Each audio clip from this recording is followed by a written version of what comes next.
காரணம் இருக்கு மாமா. ஒருவேளை ரோகிணிக்கு குழந்தை பிறந்து ஜோசியர் சொன்ன மாதிரி அக்கா உயிர் போயிடுச்சுன்னா அப்புறம் இவனும் ரேவதி ஒண்ணு சேர்றதுக்கு யாரும் தடையா இருக்க மாட்டாங்கல்ல. அதான் குழந்தை உண்டான விஷயத்த அக்கா கிட்ட சொல்ல வேண்டான்னு ரோகிணி புருஷன் கிட்ட இவன் தான் சொல்லிருக்கணும். இவனும் இவன் சொல்றத கேட்டுக்கிட்டு சொல்லாமலே இருந்திருப்பான். சித்தி, ஏன் இப்படி கேவலமா பேசுறீங்க? நரம்பு இல்லாத நாக்கு எதை வேணாலும் பேசணும்னு சொல்லுவாங்க. அப்படிதான் இருக்கு உங்களோட பேச்சு. அக்காவும் மாமாவும் குழந்தை உண்டான விஷயத்த அம்மா கிட்ட சொல்ல முடியலையேன்னு வருத்தத்துல இருந்தா நீங்க இப்படித்தான் திருச்சி பேசுவீங்களா? நாக்க புடிக்கிறவன் நல்ல கேளுமா. மயில் மாப்பிளைய பத்தி வாய்க்கு வந்தபடி பேசி அவர் வீட்டை விட்டு போறதுக்கே காரணமா இருந்தா, இப்போ ரோகிணியை பத்தி தப்பா பேசி அவளை காயப்படுத்துறா. இவெல்லாம் என்ன ஜென்மமோ? மாமா, நான் உண்மைதான் சொன்னேன். ரோகிணி கர்ப்பமா இருக்காங்கிற விஷயத்த மறைச்சது உண்மைதானே?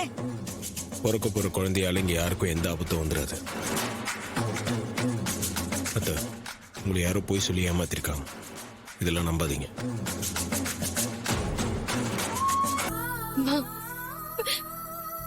மத்தவங்கள மாதிரி எங்களுக்கு ஒரு குழந்தை பாக்கியம் கிடைக்காதான்னு ரொம்ப நாளா ஏங்கி இருக்கோம்மா. யாராவது புருஷன் பொண்டாட்டி குழந்தையோட போனா நாமளும் இப்படி போக மாட்டோமான்னு மனசு ஏங்கும்மா.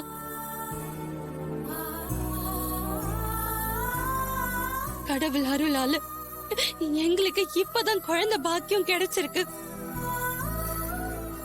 பிறக்க போற குழந்தைதான் எங்க வாழ்க்கைக்கு ஒரு பிடிப்புன்னு நினைச்சுக்கிட்டு இருக்கோம்.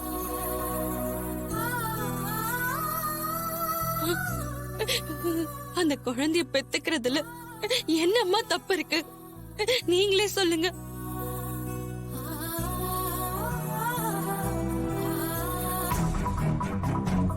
அத்த, நம்ம வேணா இன்னொரு ஜோசியரை பார்ப்போம்.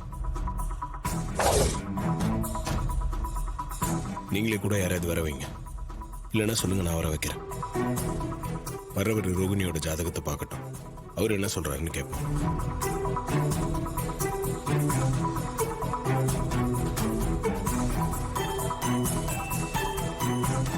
இது ரோகிணியும் உங்களையும் பழி வாங்கறதுக்காக, இந்த குடும்பம் நல்லா இருக்க கூடாதுன்னு நினைக்கிற யாரோ ஒருத்தர் பிளான் பண்ணிருக்காங்கன்னு நான் நினைக்கிறேன்.